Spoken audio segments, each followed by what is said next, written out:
Hey everybody, welcome back. How are you doing? I hope you're doing well. I hope you're doing well in the heat. Despite all of this wild hot weather we've got outside, I hope you're staying cool. Today we have a story called Adrift at Sea, a Vietnamese boy's story of survival. This is a true story about one of the authors, Tuan Ho, and his journey from being a little boy in Vietnam to coming all the way to Canada and coming to Canada in a time of lots of violence in the Vietnam War. This is a really cool and I think inspiring and good story for everyone to learn about.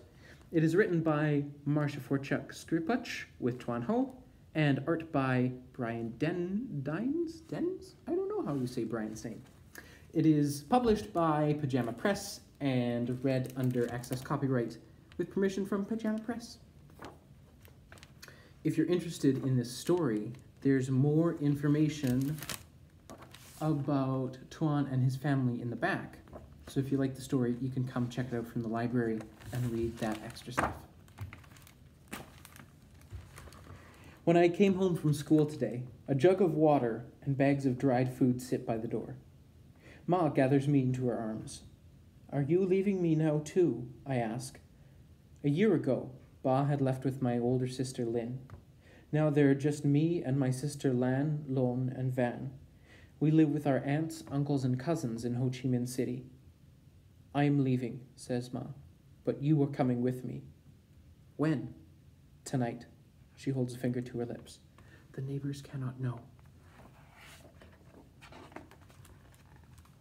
That night I toss in bed. What will my future be?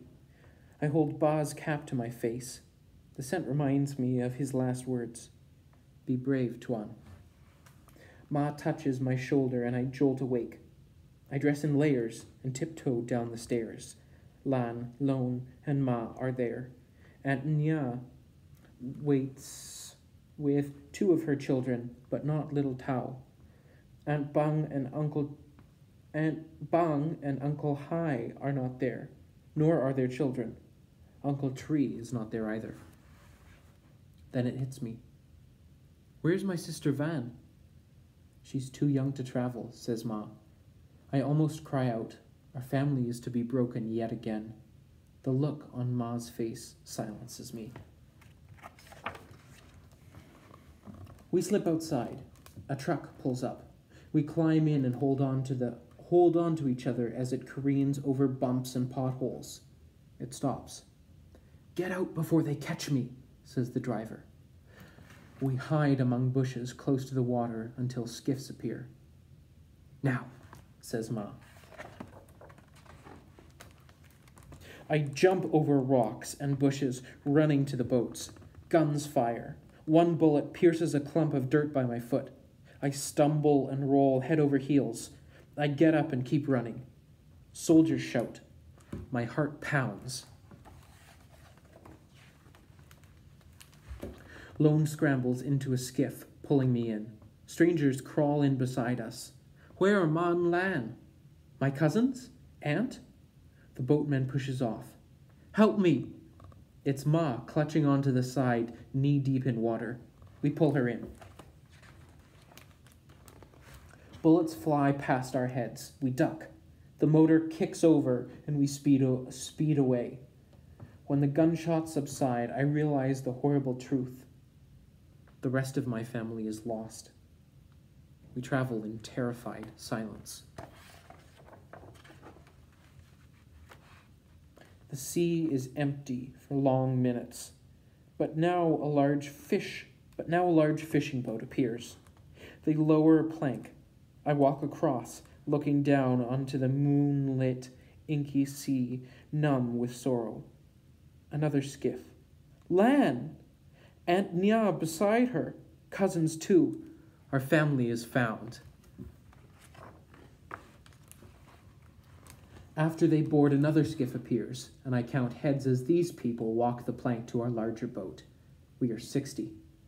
The captain starts the motor and we speed away. It's hard to find a place to sit, but finally we huddle together, clutching hands and falling asleep to the lullaby of slapping waves and the growl of the motor. Next morning, the sun burns down onto my face, and my throat is like paper.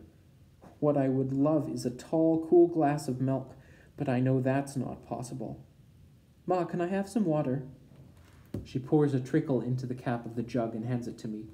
I gulp it down. More, please. This trip lasts 4 days, she says. This is all the water we have.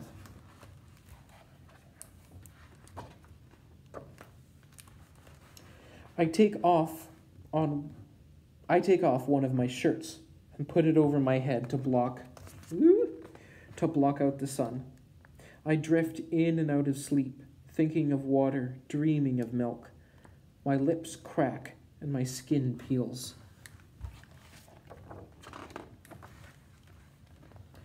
On the second day, our boat springs a leak. I wish I could drink the water that laps around my feet, but it's full of salt. Ma and Nya take turns bailing. It's hard work, and few offer to help. Don't they realize our boat could sink? The captain gives them a bottle of water in thanks. We hide this treasure in our bags.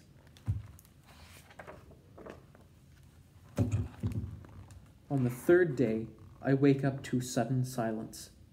The motor growls no more. We're all going to die, says one man. Others cry out in panic. The captain mutters under his breath as he tries to fix the motor, but it's no use. We are adrift.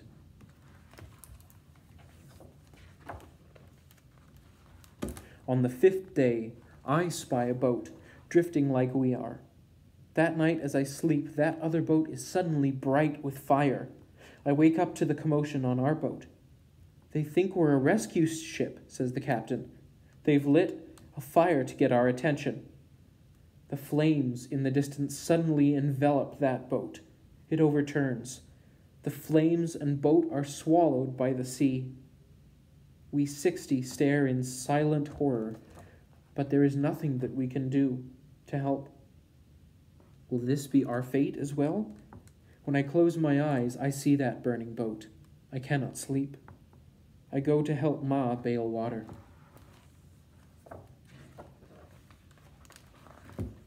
As she empties her pail over the side, I gasp. I stand on my tiptoes to look.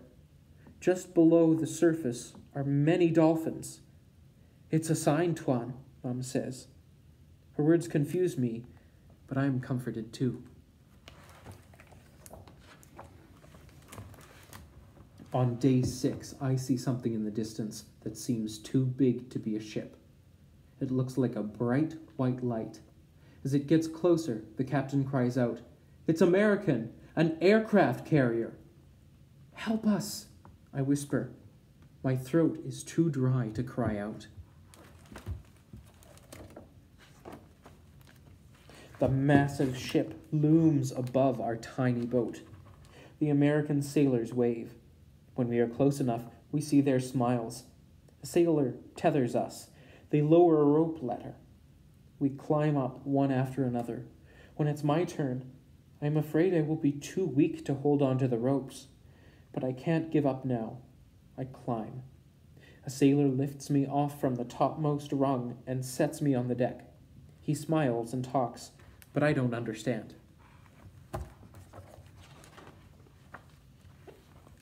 He gives me a tall glass filled with milk. I gulp it down. The cold wetness soothes my parched tongue and throat. I hold up my glass, hoping for more.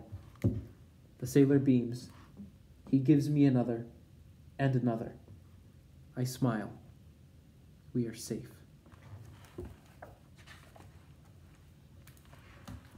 And that's the end of the story. If you want to learn more about how Tuan made it to Canada, you can come check out the book from the library. These back pages here have more information about Tuan and his family now. As they are today, they live in Toronto. That's the story for today. Adrift at Sea. See you tomorrow, guys.